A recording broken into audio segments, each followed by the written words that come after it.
All right, so I wanted to bring this up because I have admittedly been very bad about this in the past. Don't be cheap with your customers.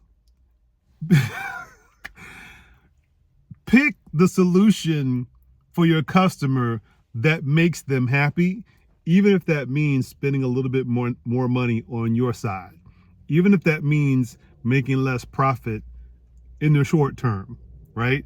Buy the thing that's going to do the job completely versus trying to be cheap and buy something that's going to get you by, hoping that they'll stick around to do repeat business with you, okay? This has bitten me in my butt so many times. I've had clients really like me, and then I show up on set or I show up, on a filming location with some not as desirable camera, like an older camera, some like lights that weren't powerful enough. Basically, I was just trying to spend as little possible because I really needed the money. And I didn't want to spend all my money on like renting equipment and buying the thing that I really should have bought in the first place. And what ended up happening is, yeah, I got paid and yeah, I got through the job, but some of them didn't call me back, right? And I would run into them later on and ask them, hey, so what, can I do anything else for you? Can I? And they're like, thank you. You're a nice guy, but we need someone who has these better capabilities. And I knew what they meant. They wanted someone who was going to bring the whole package, like the equipment truck and the cranes on the on the cameras on the cranes, basically the big old production that you see on like TV and, bigger productions, right? More film crew people, and it was me. It was just me, and like I had a Mazda 6. I I drove up in a Mazda 6 with all my film equipment in the back in the trunk, and I laid the seats back or down so I could put all my tripods. And I mean, I looked like a hot mess, man. I know some people just looked at me like, man, this guy is just, what is his deal? Why is he's bootleg? Like, he's bootleg. And I'm like, no, I'm not. Just give me a chance. But no, I was bootleg, man. I hate to admit it. There were some times where I knew way better, but I did it anyway because I was broke and I was just starting, and I could not afford an equipment van. But I could have rented one. But then I had to get renter's insurance, and I had to, all the renter people wanted me to have these insurance policies, and those policies cost like $2,000. And so I had a choice. It was like, do the work and see if I can scrape by putting all my film equipment in my Mazda 6, or spend all the thousands of dollars just to be ready to accept the job, right? So in my situation, I just said, look, I have got to get to work now. I cannot wait until things are perfect. I just got to do what I got to do. And I did that. But then something happened along the way. At some point, I started getting some success. I started getting some money in the bank. I started feeling a little bit more confident. I had more money and whatever. What I should have done at that point was to drop being cheap and now buy the thing that I needed, because that was the whole point. I was saying to myself, once I get to a certain level, I'll buy a van, I'll buy this, I'll buy all the things that I need that look professional. But because being cheap worked, I thought, you know what? Well, I've gotten this far being cheap. I'll just keep going so that I can keep my profits high. See, and that's where I messed up. I actually lost a really good client because I was being cheap. I'll tell you the story. So basically, I had a camera that was not really good in dark situations. Most of the cameras now, they're really good. You could basically be in a closet and you could turn up the dials and stuff and make it look like you can make it look pretty decent. But this was 2011, 2012. Like, if you had a low light, like, like a hotel room or like typically anywhere indoors, if you didn't pump in a bunch of like lights that you brought, like a typical room light wasn't going to cut it. And so I got hired by this advertising agency to film like one of their, like, they had a client that had an executive speak at a hotel ballroom. And I just assumed that it was going to be in this one room with a whole bunch of like windows that came in from the outside. And that was the plan. But when I got there, they're like, no, we had to move it because that room is reserved. And we went to like the darkest room, right? And normally, it's a good idea to be prepared for, any type of scenario. But because I was trying to save money, I didn't rent the lights. I didn't bring all the stuff that I needed from a lighting perspective. And I just brought the camera. And that dude basically walked around in the darkness doing his presentation. And a human eye can adjust and see it. It was terrible lighting in general. But I'm filming this with a camera that's worse, way worse than the human eye. So from the camera's perspective, it was grainy, it was bad. And I remember turning this thing in, and the client called me back. And she was like, hey, is there any chance you film this with a different camera? Or is there something you can recommend to make this look better? I mean, and I was like, well, no, I just,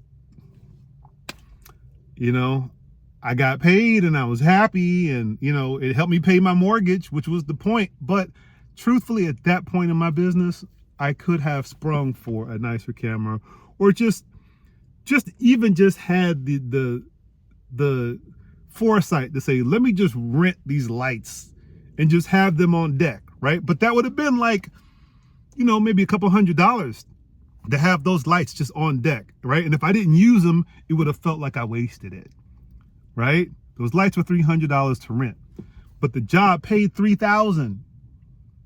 Okay, are you starting to see what I'm saying? So I got to keep the majority of the $3,000. I didn't waste my $300. Well, I didn't have to spend $300, but now I've lost a client that was giving me $3,000 jobs like once a quarter. So that's $12,000 that I'm missing out now because I didn't want to spring for $300 one time just to be prepared.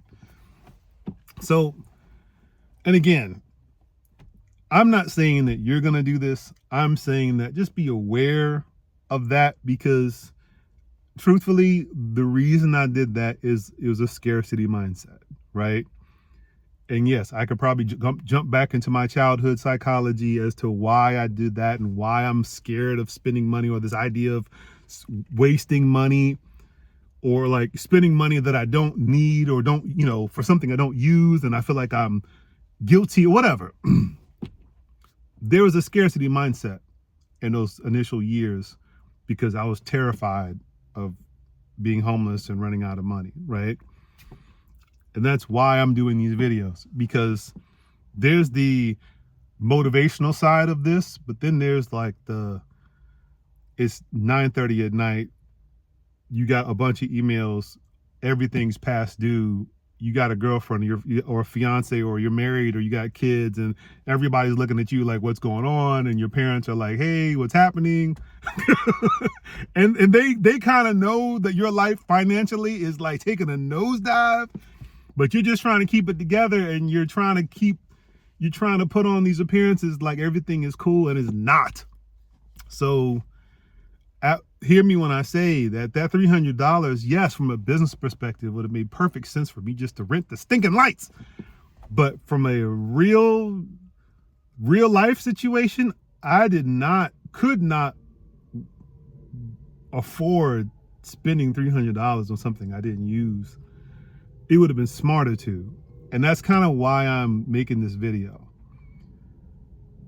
Especially in the beginning, you're going to have a choice between doing things the right way and spending the money to get the insurance and get all the things that you need to make sure that you're prepared no matter what, or try to get just enough to scrape through and cross your fingers and hope that everything goes right so that you can come off this thing smelling like roses.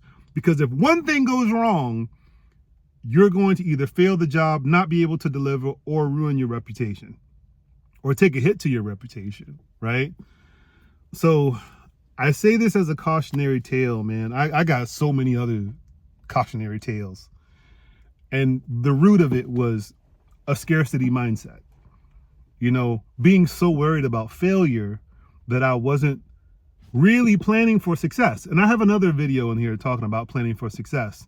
And it ties that idea, that other video happened right around the same time as this other thing. And I was just so bogged down from fear of failure that I didn't really open my eyes to the potential of success, right? So that's really what I want to impart to you. Like, don't be so scared of failing that you don't take the necessary steps to succeed, right?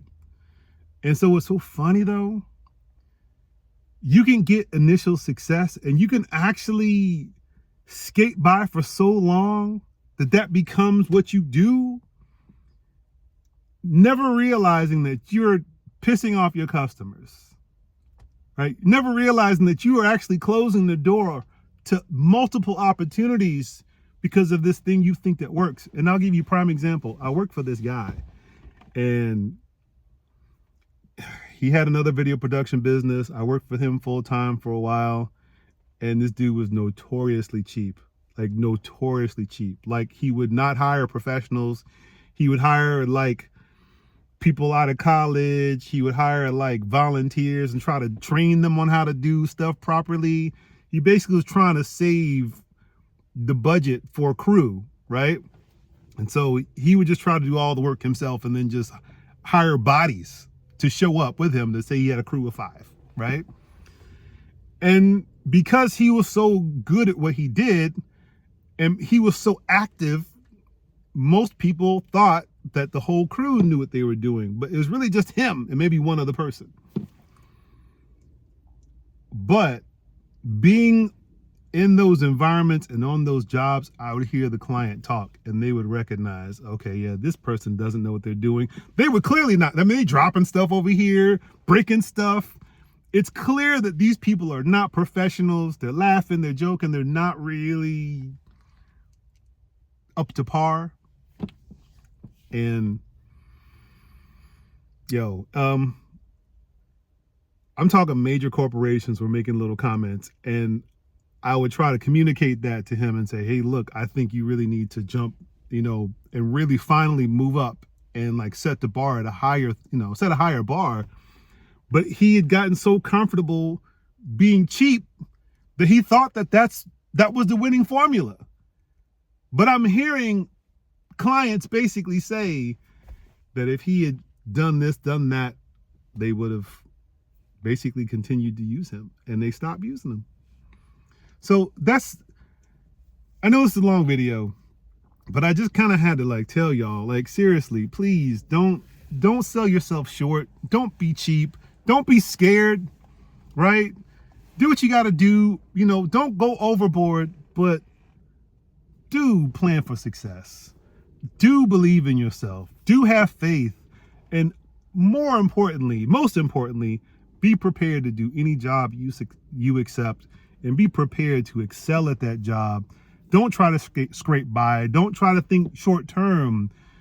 These people will come back if you treat them with respect and you give them your best effort. If you try to take shortcuts, try to save money, they'll see that, and they won't call you back. And you need those people, man, especially in the beginning. So don't skirt by. Always do right by your client, and get over that scarcity mindset if you have it, right? I did. I'm way better now, but I definitely had it in the beginning, and I really had to like have a come to Jesus moment with myself because a client basically called me out. And I don't want that happening to you, because I know you're worth it, and I know you're going to do a great job, and you have resources. I'll be here every day posting this stuff because I really wish someone was available for me to talk to. I had no mentor. I just had to fail. But it has made me stronger, and it's given me the ability to help you. So that being said, y'all have a good day, and I'll catch you tomorrow.